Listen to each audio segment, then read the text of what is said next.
A warm November night in 2004.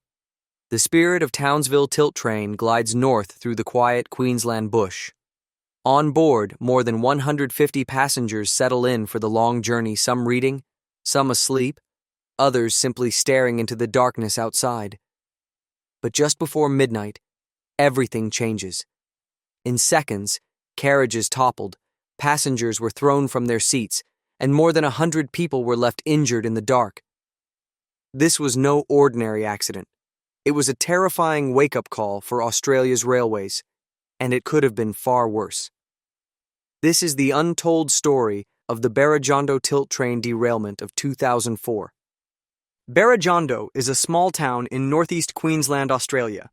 In 2016, it had a population of just 61 people.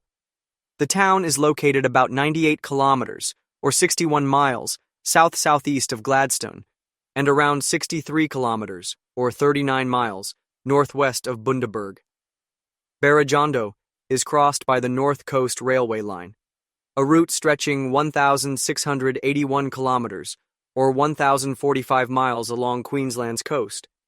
This mostly single-track line, partly electrified, was built in stages and completed in 1924. It connects Brisbane in the south with Cairns in the far north, carrying both passenger and freight trains. The line uses what is known as the Cape Gauge, 1,067 millimeters, or 42 inches wide. This is narrower than the standard gauge of 1,435 millimeters, or 56.5 inches, which is used in much of the world. Cape Gauge is common in parts of Queensland, Western Australia, and Tasmania, as well as in places like New Zealand, Japan, and parts of Africa. The train involved in the crash was VCQ5, running from Brisbane to Cairns. It was a passenger express operated by Queensland Rail, the state's government-owned railway. This service used the diesel tilt train, a modern 9-car train introduced in 2003. The train was built with a power car at each end and 7 passenger cars in between. Inside, the layout was designed for both comfort and service. First-class cars carried 28 passengers each, while second-class cars carried 39. Behind the leading power car was a staff and baggage car, followed by 3 second-class cars. In the middle sat a service car, equipped with a kitchen and bar.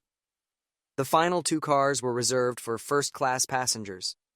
The power cars on this train each carried 2 turbocharged V12 diesel engines. Unlike the middle 7 cars, the power cars themselves could not tilt into corners. The passenger cars, however, were equipped with a special suspension system that allowed them to lean a few degrees into a turn. This tilting motion worked much like a motorbike leaning into a bend, instead of leaning outward like a car does on a curve. The system reduced the sideways forces felt by passengers, making the ride smoother and more comfortable. It also allowed the train to travel faster through tight curves than a conventional train could. On the night of the accident, the service was being run by one of only 2 diesel tilt train units in operation, nicknamed the City of Townsville. On board were 150 passengers, 5 staff members, and 2 drivers, a total of 157 people. Both drivers were fully certified to operate the tilt train and had experience with the service. On November 15th, at 11:11 p.m., the City of Townsville tilt train pulled out of Bundaberg Station, heading north. It left 2 minutes ahead of schedule, following a routine crew change. The driver, who took over at 10:58 p.m., received a clean report from his colleague. No faults or problems were noted. With him, he carried a small bag of personal items, food and bottled water, which he placed under the co-driver's seat. Once clear of Bundaberg, the train picked up speed quickly, reaching as much as 150 kilometers or 93 miles per hour. By 11:50 p.m., it was approaching the tiny town of Berajondo. Here, the electrified tracks ran close to Lowmead Road. Just beyond the town was a stretch of line where speeds of up to 150 kilometers or 93 miles per hour were permitted, beginning at kilometer mark 417.783. Further north, another high-speed section begins at kilometer mark 420.854, but in between, at kilometer 419. 410, near the town of Baffle, the track takes on a series of sharper curves. Here, the tilt train must slow down to just 60 kilometers or 37 miles per hour. Drivers are guided by speed boards, bright yellow signs placed along the track that show the maximum speed allowed beyond that point. Unlike conventional trains, the tilt trains had no automatic system to control their speed. Instead, Queensland Rail relied on human safeguards. Two drivers were expected to watch each other's actions, while a deadman switch would apply the brakes if the driver failed to respond. Magnets placed in the track could also trigger audible warnings, reminding the crew to pay extra attention when approaching stations. During the journey, the driver remarked on the poor quality of the coffee served at Bundaberg station. At 11:51 p.m., the co-driver left his seat and stepped into the small vestibule area behind the cab to make a fresh cup of coffee for him. At 11:52 p.m. and 41 seconds, the lead power car crossed the Berajondo station protection magnet at kilometer mark 415.470. The train was moving at 72 kilometers or 45 miles per hour, just below the maximum permitted speed. Moments later, the driver increased power. By 11:53 p.m., the train reached 81 kilometers or 50 miles per hour. He held that speed across an 800-meter or 2,625-foot stretch of track, where the limit was 100 kilometers or 62 miles per hour. The train then continued through another section, 900 meters or 2,953 feet long, where the speed should not have exceeded 80 kilometers or 49 miles per hour. At 11:54 p.m. and 26 seconds, the driver pushed the throttle to full power. The train surged ahead, climbing to 105 kilometers or 65 miles per hour. By 11:55 p.m. and 11 seconds, it had crossed the midsection magnet at kilometer 418.995. The alarm sounded, and the driver acknowledged it immediately. The speed then steadied at 112 kilometers or 70 miles per hour, with the throttle set to about 60%. It was at this moment the driver spotted the yellow speed board warning of the sharp curves ahead and realized he was traveling at almost twice the permitted limit. At 11:55 p.m. and 24 seconds, just 13 seconds after acknowledging the midsection magnet alarm, the driver suddenly cut the throttle to 0 and threw the train into full emergency braking. 3 seconds later, at a speed of 112 kilometers or 70 miles per hour, the leading power car left the tracks. It toppled onto its right side and slid for 108 meters, or 354 feet, before finally coming to rest almost flat on the ground. The first passenger car dug into the sand and stopped upright just behind it. The second car twisted about 40 degrees off its path, slamming into the rear of the first car before coming to rest. Cars 3 and 4 jackknifed violently, folding nearly 180 degrees at their coupler, but managed to stay mostly upright. Car 5 was pulled off the track by Car 4 and ended up 15 meters, or 49 feet, away, lying almost parallel to the rails, dangerously close to the nearby road. Car 6 stopped across the rails, turned at a right angle, forcing the final passenger car to derail to the left side of the track. The rear power car fared slightly better, staying mostly on the rails with only its first axle off the track. In the chaos, nearly every car was torn apart at the couplers. All suffered heavy damage, though their structures held together well enough to prevent a complete collapse. As the tilt train left the tracks, it tore down the overhead power lines. The sudden break caused a circuit to trip, which was reported to the electrical control operator in Rockhampton. At 11:57 p.m., the operator passed the information on to North Coast Control, the traffic control center for the region. Controllers quickly identified the affected area as the approximate location of the tilt train. They tried several times to reach the crew by radio, but received no response. Even though the train was diesel-powered and didn't rely on the overhead wires, control staff hoped the driver might confirm what had caused the power outage. Meanwhile, on board the train, one passenger managed to call emergency services. He reported that the train had derailed, but couldn't give an exact location. The information was forwarded to North Coast Control, which at 12:02 a.m. officially raised the alarm and dispatched emergency responders. The first police officers reached the crash site about 40 minutes later. Firefighters and ambulances soon followed, and eventually Queensland Rail's own recovery team arrived on the scene. While emergency services were still trying to locate the crash, help came from an unexpected source. A local farmer, Mr.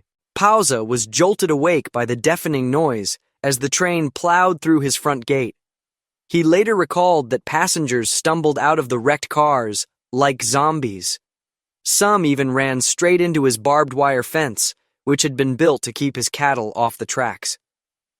Pauza rushed to call emergency services.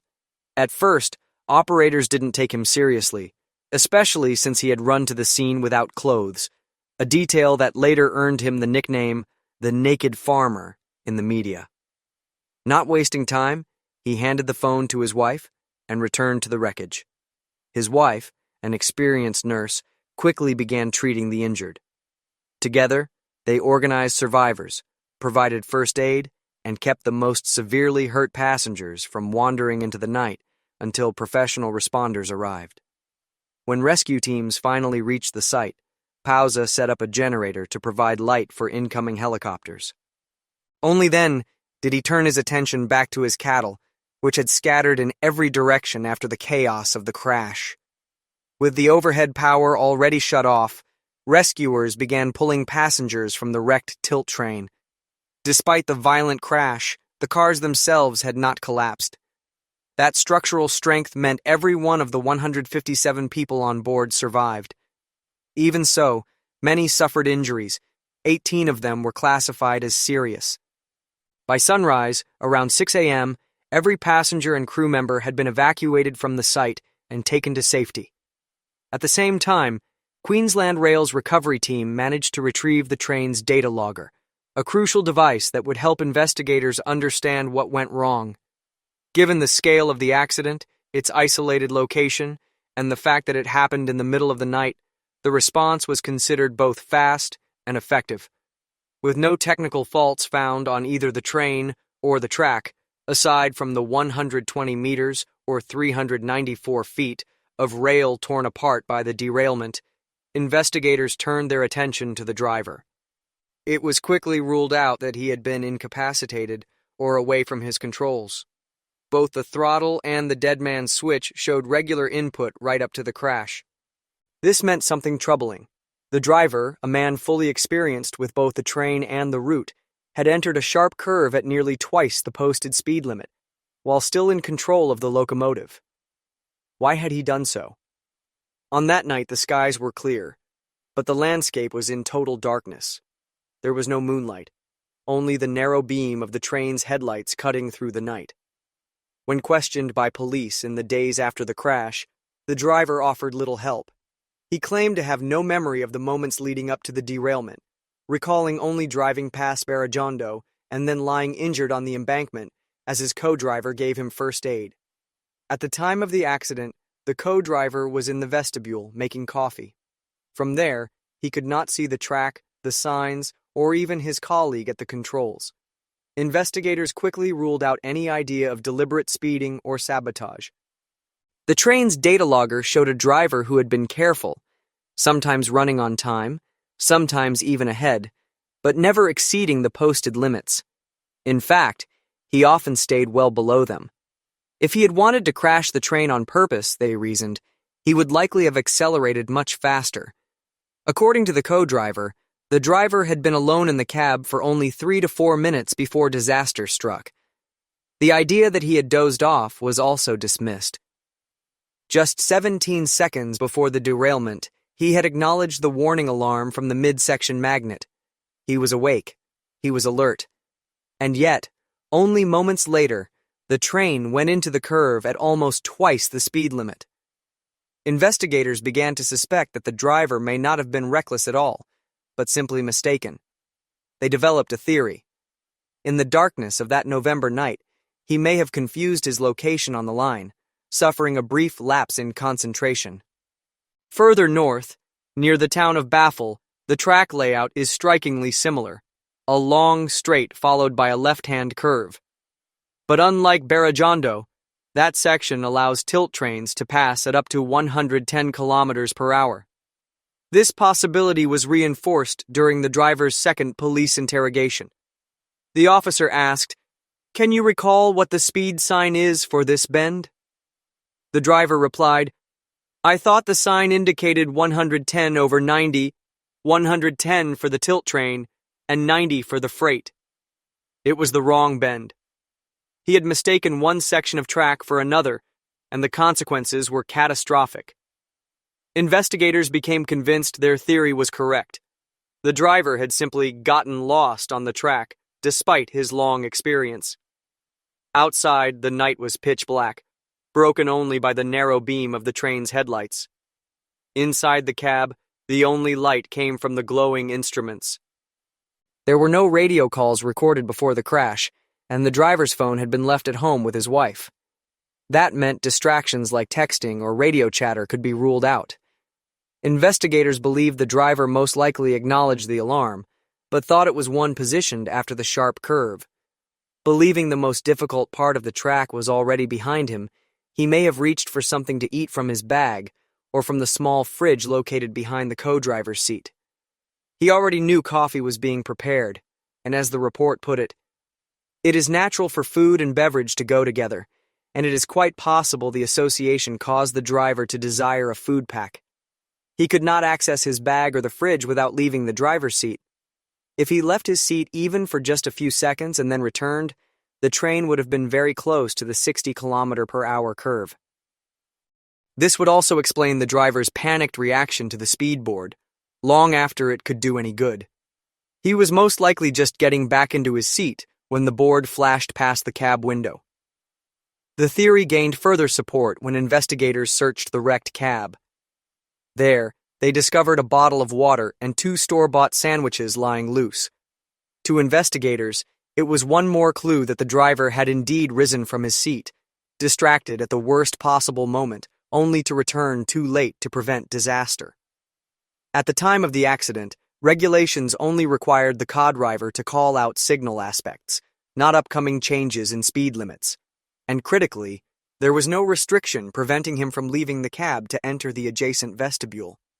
With these factors in mind, investigators finalized their findings. The crash was caused by the driver's momentary confusion about his location, compounded by a false sense of security and a likely distraction as he believed the dangerous curves were already behind him. There were no legal consequences for the driver. While his error was undeniable, investigators concluded that it did not rise to the level of criminal negligence. The financial toll of the disaster was staggering. The accident was estimated to cost 35.5 million Australian dollars, the equivalent of 26.7 million US dollars or 22.5 million euros. Of that, 30 million Australian dollars alone went toward repairing the badly damaged train, a task that required a 50-person specialist crew drawn from 5 different countries. The official investigation closed with a series of recommendations aimed at preventing a repeat of the disaster.